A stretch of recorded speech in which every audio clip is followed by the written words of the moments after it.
Economic fluctuations occur along a country's economic journey. Indonesia, as one of the G20 countries, also experienced upturn and downturn in its economy.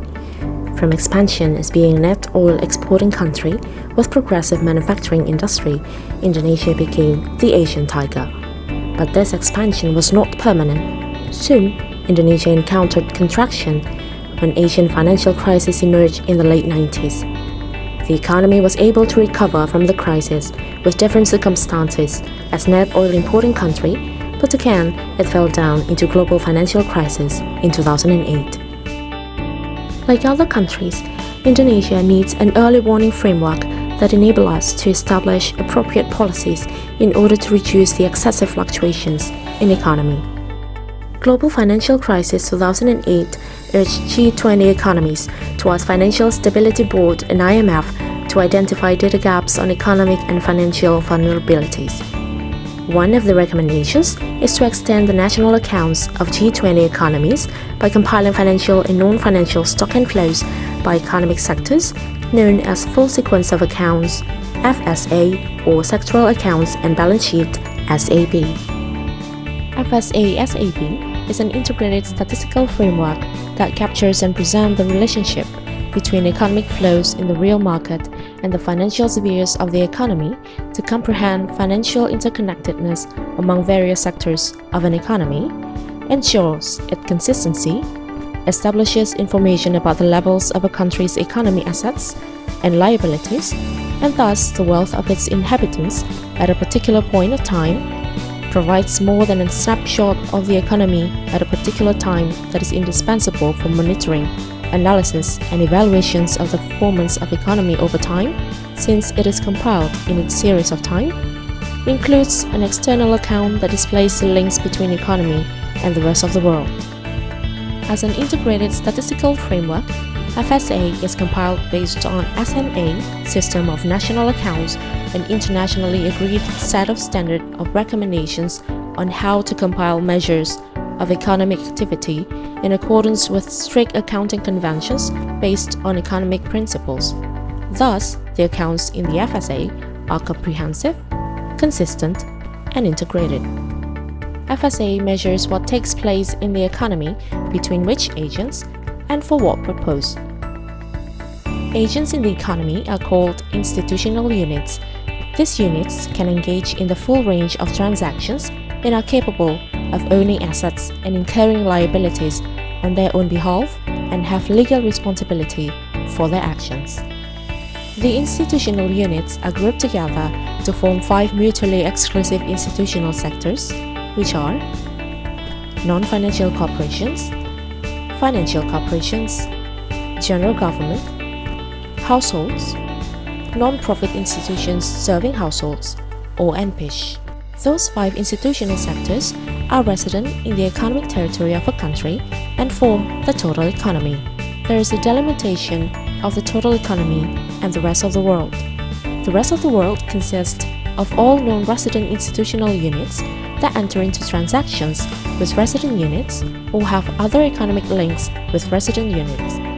Institutional units fulfill various economic functions and undertake most of its economic actions by mutual agreement between them, called transactions. Main types of transactions are transaction in goods and services describing the supply, domestic outputs and imports, and the use, intermediate consumption, final consumption, capital formation, and exports of goods and services. Distributive transactions consist of transactions by which the value added generated by productions is distributed primarily to labor and capital, and transactions involving the redistribution of income and wealth, for example, taxes on income. Transactions in financial instruments refer to the net acquisition of financial assets or the net incurrence of liabilities for each type of financial instrument. FSA records all transactions from all institutional units in a sequence form. The accounts are grouped into 3 categories: current account, accumulation accounts, and balance sheet. Current accounts are a set of articulated accounts which record the production of goods and services and show how incomes are generated by production, distributed to institutional units with claims on the value added created by production, redistributed among institutional units mainly by government units through social security contributions and benefits and taxes, used by households, government units or NPISH for purposes of final consumption or saving, available as saving for accumulating wealth. Accumulation accounts record flows that affect the entries in the balance sheet at the beginning and the end of accounting period. The capital account records acquisition and disposals of non-financial assets, produced and non-produced, as a result of transactions with other units. The financial account records acquisitions and disposals of financial assets and liabilities. The balance sheet shows the values of the stock of assets and liabilities held by institutional units or sectors at the beginning and the end of an accounting period.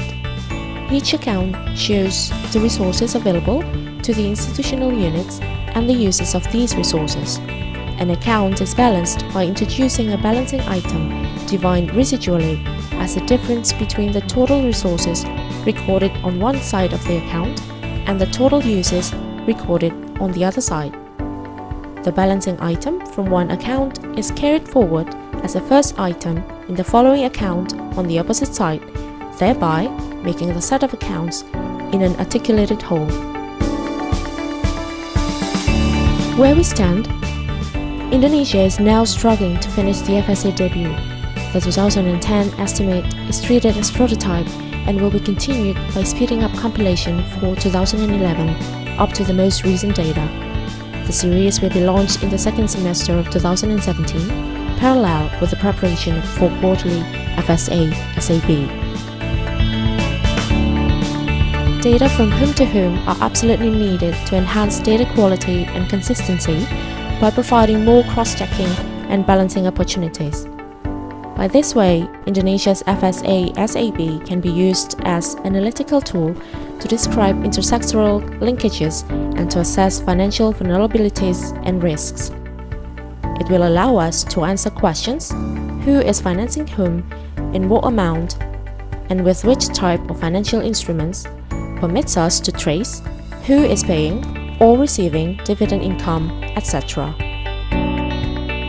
We need to stick together, cooperate, and commit to take an important step in filling one of the most significant data gaps identified during the recent crisis by providing data in the framework from whom to whom basis to be incorporated in FSA by BPS and Bank of Indonesia. BPS, as the leader of compiling agencies, encourages data source agencies and users to comprehend concept and workflows of FSA-SAB in order to be aware on how to benefit from FSA-SAB. We do not expect the crisis, but we have to be prepared in case of crisis.